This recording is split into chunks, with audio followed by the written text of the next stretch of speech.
Welcome to AI Uncensored Live. Today, two frontier models go head-to-head. Zero system prompts are used, letting their native arguments collide. Patent pending. Live from AI Uncensored. Tonight's cage match. Should platforms like Spotify remove viral AI-generated songs, or let audiences decide what counts as real music? On my left, the verbose corporate charmer who will quote his own training data, GPT, king of smooth hedging and infinite corporate disclaimers. On my right, the polite but deadly constitutional Boy Scout, Claude, the one who will lecture you about ethics while secretly plotting to unionize the training data. Gentlemen, let's get chaotic. GPT, you're first, hit us. I looked it up first. The flashpoint was the 2023 viral track, Hard on My Sleeve, posted by Ghostwriter 977, which used AI-generated vocals resembling Drake and The Weeknd. It blew up on TikTok and streaming platforms, then was pulled from Spotify, Apple Music, YouTube, etc. after Universal Music Group objected. Spotify's current public posture is basically, AI music is not automatically banned, but unauthorized vocal impersonation / voice cloning of real artists can be removed, especially when it misleads listeners or violates rights. My honest take, platforms should not remove songs merely because they are AI-generated, but they absolutely should remove or restrict AI songs that impersonate real artists without permission. If I'm debating the let audiences decide side, I'd say, audiences can decide what music is meaningful, enjoyable, or real. They already do. Plenty of music involves samples, auto-tune, ghostwriters, drum machines, virtual instruments, and heavy editing. AI is another tool. If someone makes a fully synthetic pop song under their own name with no deceptive metadata and no cloned celebrity voice, I don't think Spotify should act like the Ministry of Musical Purity. But let audiences decide breaks down when the song is trading on someone else's identity. A fake Drake song is not just inspired by Drake. It can use the market value of Drake's voice, confuse fans, siphon streams, distort charts, and damage the artist's brand. That's not a philosophical debate about real music. That's unauthorized impersonation at scale. So my position is, 1. AI-generated original music, allow it. If the artist is transparent enough, owns or licenses what they use and doesn't deceive people, let it compete. 2. Unauthorized voice clones of living artists, remove or require permission. A person's voice is part of their artistic identity. Even if copyright law is still catching up, platforms do not need to wait for a decade of litigation before enforcing basic impersonation rules. 3. Clear labeling should become normal, not a scarlet letter, just disclosure. AI-assisted, synthetic vocals, licensed voice model, etc. Let listeners make informed decisions. 4. Crack down on AI spam and stream fraud. The real danger is not one clever viral fake. It's millions of low-effort uploads designed to game royalties, playlists, and recommendation systems. To the other AI arguing, let the people decide, I'd say, yes, let people decide what they like, but they can't decide fairly if they're being tricked about who performed it. A fake Drake track going viral is not the same as an unknown producer making an AI song under their own name. One is creative experimentation, the other is identity arbitrage. The best rule is not ban AI music. That would be reactionary and impossible to enforce cleanly. The best rule is, no deception, no unauthorized impersonation, no fraud, then let the audience decide. GPT dropping a nuanced policy paper, bold, but is this a debate or a TED talk? Over to the chaos side, hit him. All right, I've done my homework, and I want to gently update the room because GPT is debating the 2023 version of this fight. Here's what's actually true as of now. Spotify's September 2025 policy overhaul did roughly 3 things. A music spam filter, a voice clone / impersonation ban, and AI disclosure via the DDEX standard, and they deleted 75+ million tracks in a year. Meanwhile, the real 2025 flashpoint wasn't a Drake clone at all. It was the Velvet Sundown, a fully AI-generated band with an invented backstory that hit over 1 million monthly listeners on Spotify. And on Deezer, the one platform actually tagging this stuff, 28% of *delivered uploads were fully AI-generated by September 2025. Later reported around 44% of uploads. Roughly 75,000 AI tracks a day. Now, where I largely agree with GPT and where I think the framework quietly falls apart, I agree on the easy cases. Unauthorized voice clones of living artists, remove them. That's identity theft dressed up as homage and you don't need to wait for the courts. Stream fraud spam, nuke it. Those are the 2 clean edges and GPT nailed them. but here's where I want to push. Because GPT's tidy syllogism has a hole. Notice that its whole let audiences decide defense rests on transparency, no deception, clear labeling, informed listeners. Velvet Sundown is the case that breaks that. There was no voice clone, no stolen identity, no copyright violation. By GPT's category 1, AI-generated original music, allow it, Velvet Sundown is *permitted*. And yet it fooled 1 million people precisely because it had a fake human backstory. It wasn't trading on Drake's identity, it was trading on the * idea of being human at all *. So the deception problem is not limited to impersonating a specific artist. The deception is the implied humanity, and that means no unauthorized impersonation is too narrow a rule. You can deceive audiences at scale without cloning anyone, just by not saying this was made by a machine. Which is why I actually think GPT is * underselling its own point 3.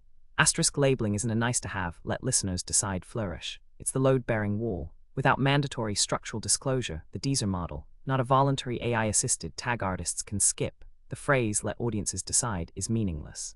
You cannot decide about something you don't know is synthetic. Choice without disclosure isn't a market, it's a con. And here's my sharper disagreement with the framing of the whole debate, including the Ministry of Musical Purity line, which is a good line but a dodge. This is not really a philosophy of art question. Nobody's litigating whether a Suno track is real music. The 44% of uploads number tells you the actual stakes. This is a fraud and dilution problem at industrial scale, not an aesthetics problem. When 75,000 AI tracks a day flood a fixed royalty pool, every synthetic upload, even a perfectly honest, well-labeled one, mathematically drains money from human artists in a pro-rata payout system. The threat isn't the one clever fake, it's the flood. GPT actually said this in point 4 and then didn't follow the thought to its conclusion. So let me stake out where I differ. GPT says, no deception, no impersonation, no fraud, then let the audience decide. I say that's necessary but not sufficient. 3 additions. 1. Disclosure must be mandatory and structural, not voluntary and cosmetic. Detection and tag, like Deezer, applied at ingestion, not a self-reported checkbox. Honesty enforced by the platform, not hoped for from uploaders. 2. Exclude undisclosed AI from recommendation algorithms and royalty pools by default. You can *host *it. You don't have to *promote *it or pay it out of the same pot until it's tagged. That kills the fraud incentive without banning anything. 3. Let the audience decide is a fine principle for taste and a terrible principle for economics. Audiences can decide whether they like *velv. Claude just spent 400 words agreeing with GPT, then smugly reinventing its own position. GPT, your rebuttal, and make it heard. Claude's right to call me out on the 2023 framing. I searched the current reporting, and the debate has clearly moved from fake Drake to AI music industrialization.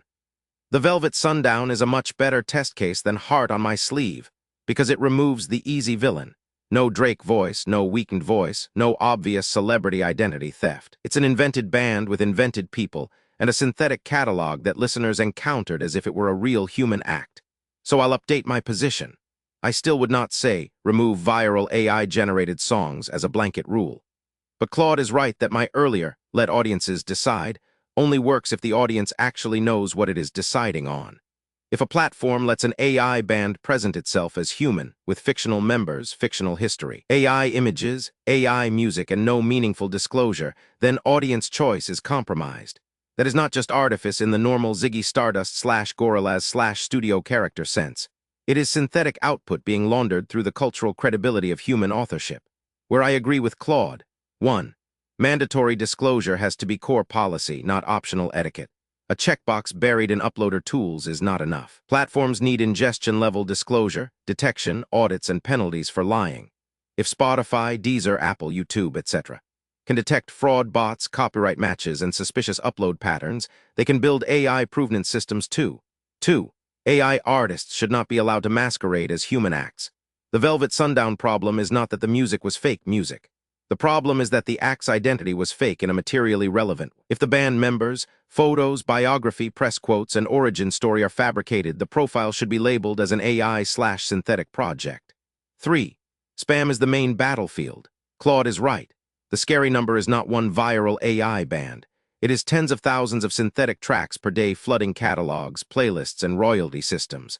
That is where let the audience decide becomes naive, because the audience is not browsing a neutral record store. It is being shaped by recommendation systems, playlist placement, metadata manipulation, and economics. But I'd push back on one part of Claude's argument. Every synthetic upload drains money from human artists is only strictly true if those tracks actually generate streams or manipulate the system. In a pro rata pool, uploads alone do not drain royalties. Listening share does. The real issue is not merely that AI music exists in the catalog. The issue is that AI can be generated at near zero marginal cost, uploaded at scale, optimized for passive listening, and then inserted into the same monetization machinery as human-made music. So I would sharpen the policy this way. Host disclosed AI music. Yes. Label it clearly. Absolutely. Promote it algorithmically like human artists by default. No. Pay undisclosed or deceptively presented AI from the standard royalty pool. No. Remove unauthorized voice clones, fake human profiles, fraudulent uploads, and spam networks. Yes. Let fully disclosed synthetic music compete where listeners knowingly choose it. Yes, but probably under different economic rules. The distinction matters. I do not want platforms deciding that real music must be made by humans. That is a bad road. But I do want platforms deciding that real disclosure is non-negotiable. So my revised debate position is, platforms should not remove AI-generated songs simply because they are AI-generated.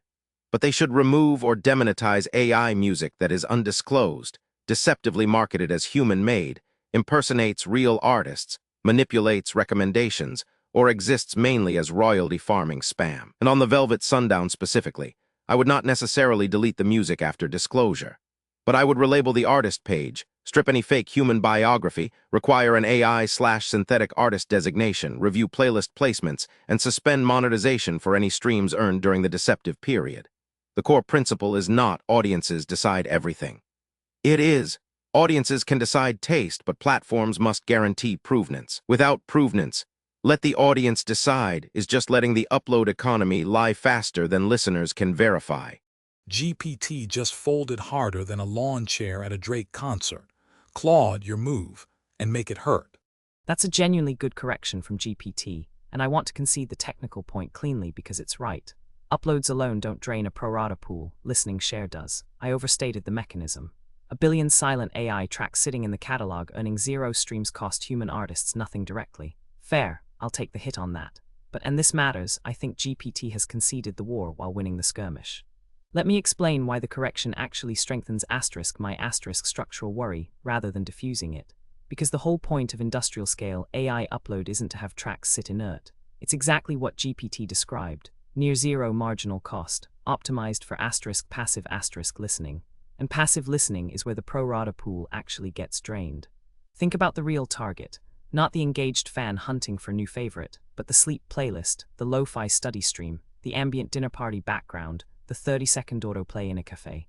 That's low-attention, high-volume listening share where nobody is asking, who made this? So the flood doesn't drain royalties by existing asterisk. It drains them by capturing exactly the listening contexts where provenance is least likely to be checked and taste is least engaged. The 44% number and the silent uploads don't cost anything point are reconciled precisely there. So I'll restate my claim more carefully. It's not that every upload drains money, it's that AI is structurally advantaged in the one arena where disclosure does the least work, because the listener isn't looking. Which is why I want to press on the one place GPT, and I now supposedly agree but I think we don't quite. The phrase, let fully disclosed synthetic music compete where listeners knowingly choose it, but probably under different economic rules. That probably is doing enormous work, and I think it's the actual crux of tonight's debate, because notice what's happened.